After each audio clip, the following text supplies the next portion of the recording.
Good morning students. हम भारत के संविधान का निर्माण पढ़ रहे थे। पिछली वीडियो में पढ़ा हमने।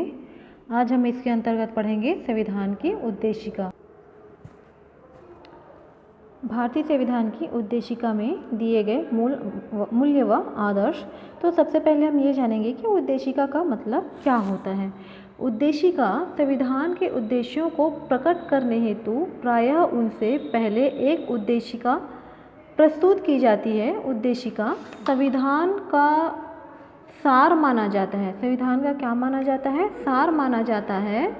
उसके लक्ष्य को प्रकट करती है कि ये क्या लक्ष्य है इनका, उद्देशिका का। संविधान किन आदर्शों और आकांक्षाओं को प्रकट करता है, इसका निर्धारण भी उद्देशिका से ही माना जाता है। तो हम पढ़ेंगे उद्देशिका। उद्देशिका के संविधान की जो उद्देशिका है इसमें लिखा है, हम पढ़ेंगे पहले। हम भारत के लोग भारत को एक संपूर्ण प्रभुत्व संपन्न समाजवादी पंथ निरपेक्ष लोकतंत्रात्मक गणराज्य बनाने के लिए तथा उसके समस्त नागरिकों को सामाजिक आर्थिक और राजनीतिक न्याय विचार अभिव्यक्ति विश्वास धर्म और उपासना की स्वतंत्रता और प्रतिष्ठा और अवसर की समता प्राप्त करने के लिए तथा उन सब में व्यक्ति की गरिमा और राष्ट्र की एकता और अखंडता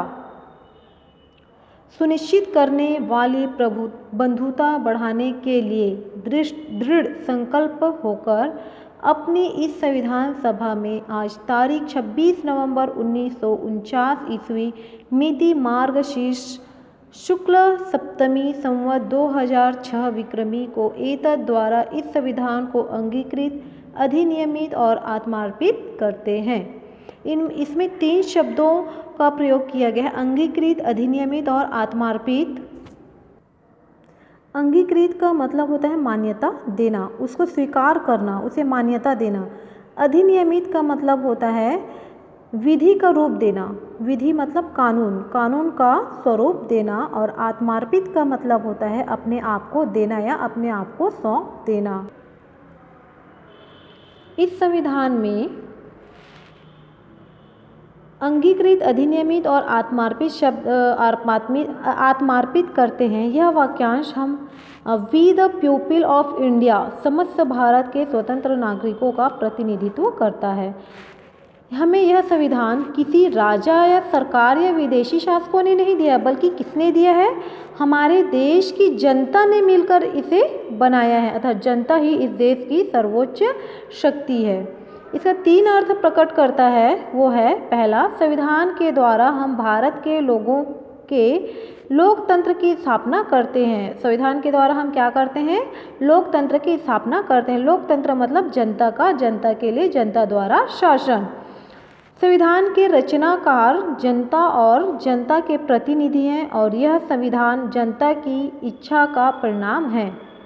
तीसरा जो है, लोकतंत्र और संविधान की अंतिम संप्रभुत्व शक्ति भारत की जनता में निहित है। ये कैसे है? हम वोट करते हैं और हमारे द्वारा जो चुनाव में जो भाग लेते हैं जो प्रतिनिधि, उनको हम चुनाव में वोट डालते हैं और हमारे द्वारा जो चुना हुआ प्रतिनिधि है वही क्या करता है? इसमें शासन करता है। इसलिए इसमें कहा गया कि लोकतंत्र और संविधान की अंतिम प्रभुसत्ता शक्ति भारत की जनता में निहित है। मतलब वो किसके अंतर्गत है? जनता के अंतर्गत है, जनता के हाथों में है। देखिए इसमें लिखा है, हम भारत के लोग भारत को एक संपूर्ण प्रभुत्व संपन्न। इसका मतलब क्या होता है? संपूर्ण प्रभुत्व संपन्न का मतलब होता है, मतलब भारत को संपूर्ण प्रभुत्व संपन्न घोषित किया गया है, जिसका अर्थ ये होता है कि आंतरिक या बाह्य दृष्टि से भारत पर किसी दूसरे विदेशी सत्ता का कोई अधिकार नहीं होता। मतलब भारत जो है वो आंतरिक दृष्टि से और बाह्य दृष्टि से पूरी तरह से स्वतंत्र है, उस पर किसी दूसरे राष्ट्र का कोई अधिकार नहीं है या कोई शासन नहीं है। भारत वैदेशिक क्षेत्रों में अपनी इच्छा अनुसार आचरण कर सकता है और वह किसी भी देश से संधि या समझौता करने के लिए बाध्य नहीं है। मतलब भारत जो है वो पूर्ण रूप से स्वतंत्र है। इसके बाद अगला जो इसमें है समाजवादी शब्द। तो समाजवादी शब्द जो आया है वो है यह अवधारणा 1977 में जोड़ी गई थी। इसका आशय यह है कि अपने समस्त नागरिकों के बीच सभी प्रकार की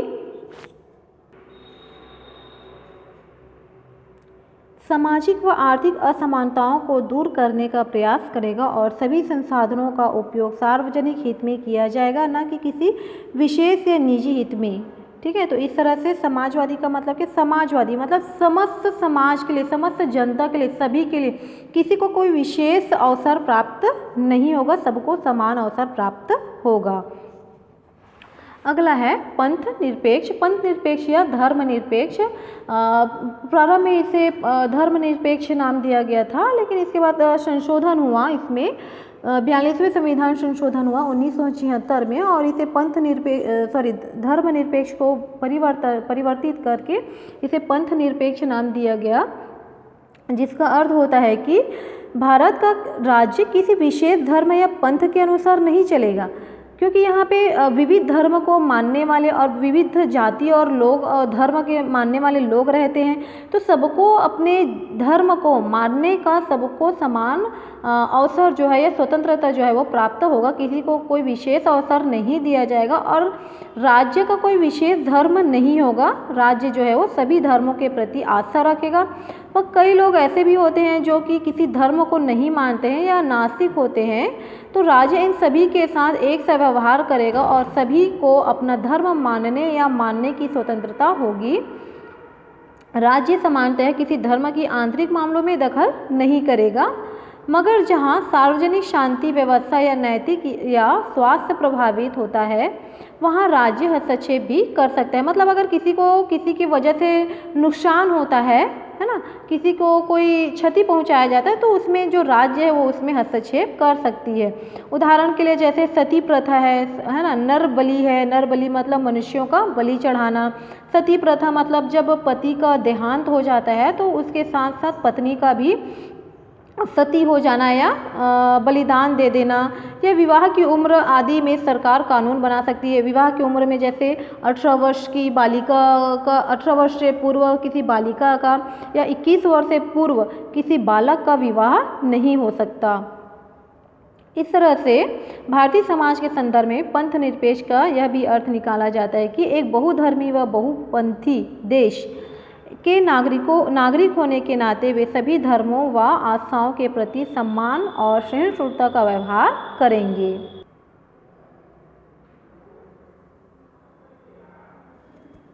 अगला है लोकतंत्रात्मक। लोकतंत्रात्मक का अर्थ क्या होता है कि प्रस्तावना में भारत को समाजवादी लोकतंत्र गणराज्य घोषित किया गया, जिसका अर्थ होता है कि शासन की सर्वोच्च सत्ता किसमें निहित है? जनता में निहित है। ठीक है, निश्चित अवधि में चुनाव के द्वारा सार्वभौमिक वयस्क मताधिकार के माध्यम से जनता अपने प्रतिनिधियों का चयन करती है। ठीक है, और जनप्रतिनिधि कानून के अनुसार दायित्वपूर्ण कार्य करते हैं जो चुनाव में खड़े होते हैं। बहुदलीय प्रणाली, विधि या कानून का शासन, स्वतंत्र निष्पक्ष न्यायपालिका और निष्पक्ष जनमत निर्माण के साधन जैसे स्वतंत्र समाचार पत्र और टीवी चैनल लोकतंत्र के घटक हैं। वह व्यवस्था जहां शासन प्रशासन के हर क्षेत्र में जनभागीदारी हो, लोकतंत्र कहलाती है। अगला है गणराज्य। गणराज्य वह राज्य जिसमें शासन का प्रमुख जैसे कि राष्ट्रपति वंशानुगत न होकर किसी चुनाव की प्रक्रिया से बनता है। मतलब गणराज्य का मतलब होता है, गण मतलब जनता ही होता है और राज्य मतलब जनता का शासन होता है। तो हमारे यहाँ कैसे होता है?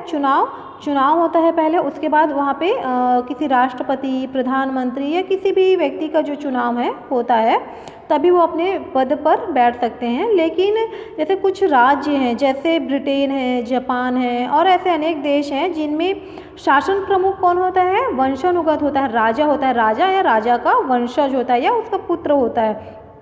लेकिन हमारे यहाँ गणराज्य है जो जनता द्वारा चुने हुए शासक होते हैं। लोकतंत्र और संविधान है और गणराज्य नहीं है, जैसे कि कहाँ? ब्रिटेन और जापान में। वे संवैधानिक राजशाही है। संवैधानिक राजशाही मतलब उनके वंशज ही वहाँ पे राज करेंगे। और गणराज्य में जनप्रतिनिधि प्रथम नागरिक व साधारण नागरिक व्यवहार में कानून के समक्ष समान होते हैं, जबकि राजशाही में राजा का स्थान विशेष होता है। राजा जो नियम बनाता है, कानून बनाता है, उसको जनता विरोध नहीं कर सकती और उनके बनाए हुए कानून और नियमों का पालन करना होता है।